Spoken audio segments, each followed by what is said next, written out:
kibazo muvuga muti umukuru w'igihugu aguma avuga ibyo kurwanya igiturire ati none mwe nimba ko ibyo nyine bishobora kuba bikwiye cyo ndagenda babwire yuko tukwiye gutandukanya ibintu hari icyo twita imvugo ya politike le discours politique discours politique rero nico no kwita mu gifaransa la moralisation de la société gutera intege abarundi ivyo rero ni vyiza nta munyepolitike mwe atabikora kuva kuri Rwagasore murumviza discours yiwe yavuze urumviriza micombero discours yavuze wumviriza discours Bagaza yavuze Buyoya ndayizeye nkekuta ivuze nyine kubera hari mu ntambara giyo yari ntibantungana mugabo nta muntu numwe atavuga discours politique yo kurwanya corruption ko twese turazi neza ko igiturire ari karanda ari kanseri urumva rero nuno munsi mu bisanzwe turacari mwiyo ntumbero umukuru w'igihugu cacu aracari mwiyo ntumbero ya discours politique mugabo agomba kuja kuzindi intambwe ya mbere agomba kuja no gushiraho igitabo abantu bose barabiramwo bisunga mu Rwanda igiturire ico bita la stratégie nationale de bonne gouvernance de lutte contre la corruption ico kitahari naho yovuga ko basuma bose gira bafata uno munsi ntibizoshoboka none era kubivuga ntibikwiye nabivuze agomba gushiraho uburyo n'ubuhinga bw'ukungene abo basuma batuzwe ivyo nibaza yuko twese tuvyumva kandi niko bimeze n'aya masezerano ndabakaro gasanzwe none itegeko ryo kurwanya igiturire rivuga yuko abantu bari muri leta bagomba kuba berekanye ubutunzi bwabo mu minsi itarenga 30 none imyaka 3 niyigoroye none hari numwe aravyerekana umengo ni n'abantu batabashingaje batatu ivyo nivyo bikwereka yuko amajambo avugwa anyuranye cyane nk'amazi n'umuriro n'ibintu babiri birakora amasoko ya leta ngo turabivuga aronka abantu ibice birenga uya itegeko rigena amafaranga leta ikoresha ririmo amamiliyaridi hafi 4,000 miliyari mwaya ibice 70% by'amafaranga yose aje mu masoko ya leta muragenda muri abayaronka si babandi nyene ubu rero kindi mutari munzi mu masoko ya leta abo bantu batarenga 5-10 bahabwa imyaka 5 mu gihe bijari yaniwere bahabwa harabasinya amakontra y'imyaka 5 none we wumva ivyo bintu sinzi ko ivyo mukuru w'igugabiza ndabosabye muramubaza muti nyakubahwa president nyene cyo president mbega wobuze yuko hari abantu muri leta yawe basinya amasoko ku kiringo cy'imyaka 5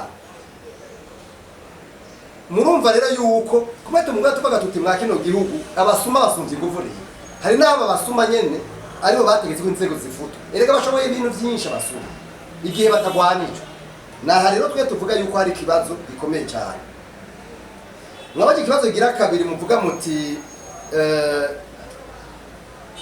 uno munsi muri berbe barafashe ingingo zivuga yuko abantu borotira amafaranga bokura amafaranga mu mabanki bo bikuza uko bashatse nivyo ivyo mwavuze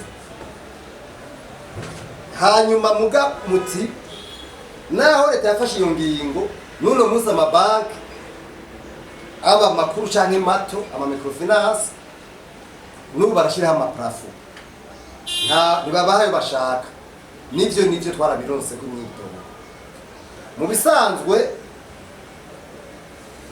icyo mumenya nuko hari ingorane kandi turakeneye ko beru bizoduha umuco amakuru avuga atazi ko ariyo nuko hoba hinjijwe amafaranga menshi mu mabanki anyuranye n'amafaranga leta yoba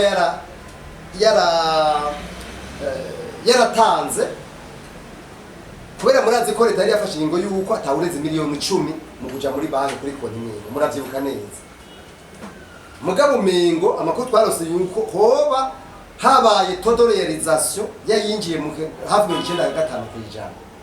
Murumva neza ko bica binyurana. Ivyo rero ni leta duha umuco abantu bakamenya neza ukuri kw'ivyo bintu. mugabo kandi burya biriya bintu byabaye mu mwanya mutoyi by'uko abantu bagiye kubikuza amafaranga bakayabura, bijya biratuma abantu batizigira amabanki. Navyo ni biri muri cya kibazo kijanye no gutunganya neza iby'ubutunzi no kurwanya igiturire.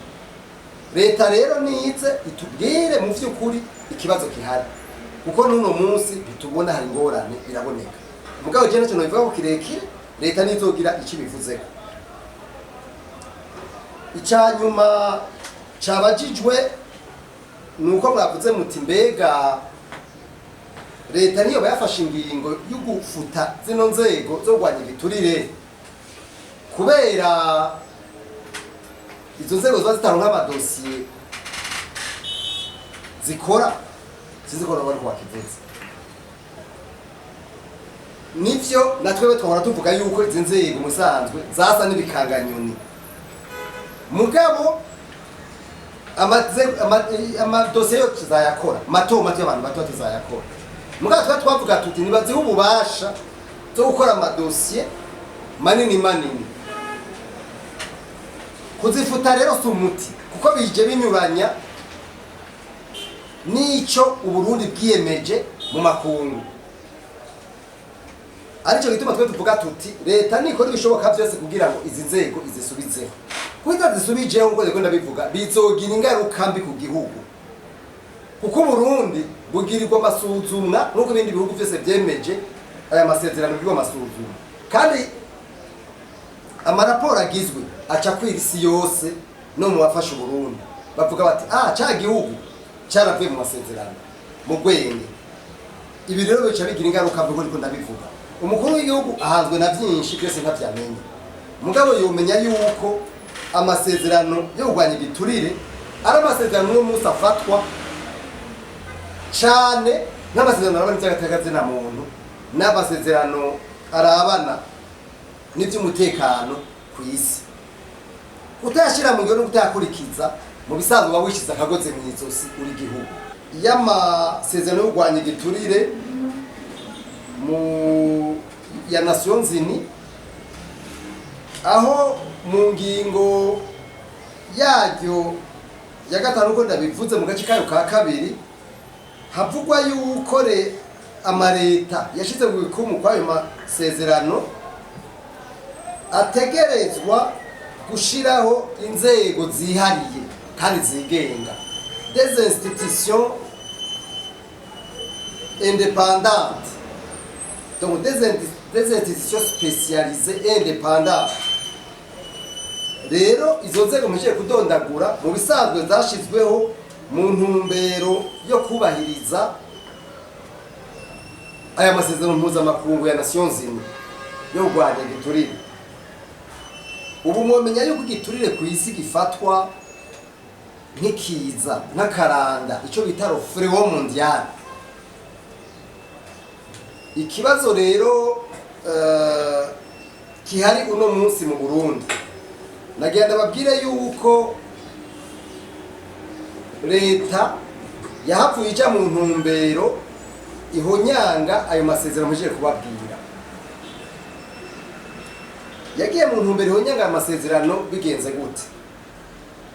Leta y'u Burundi iheruka gufata ingingo ibishije mu mategeko abiri.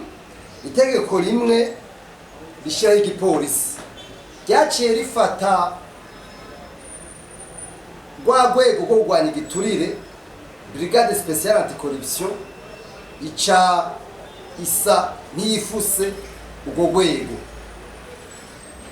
Urundi rwego rwo kurwanya igiturire yakuru nije kubabwira isa niyafuswe na kode no gushiraho shasha nitaratorwa itarashobora kubika umuntu mukuru w'igihugu ngo yaciye mu nama nshingamateka, ico bita code de l'organisation et de compétences judiciaires. Baciye bafata ibikorwa vyose byahora bikorwa niyo sentare basa n'ababihinduye gato, mugabo si gato kandi kanini, kuko binyuranye n'ukungene ayandi izindi nzego ku isi zikora.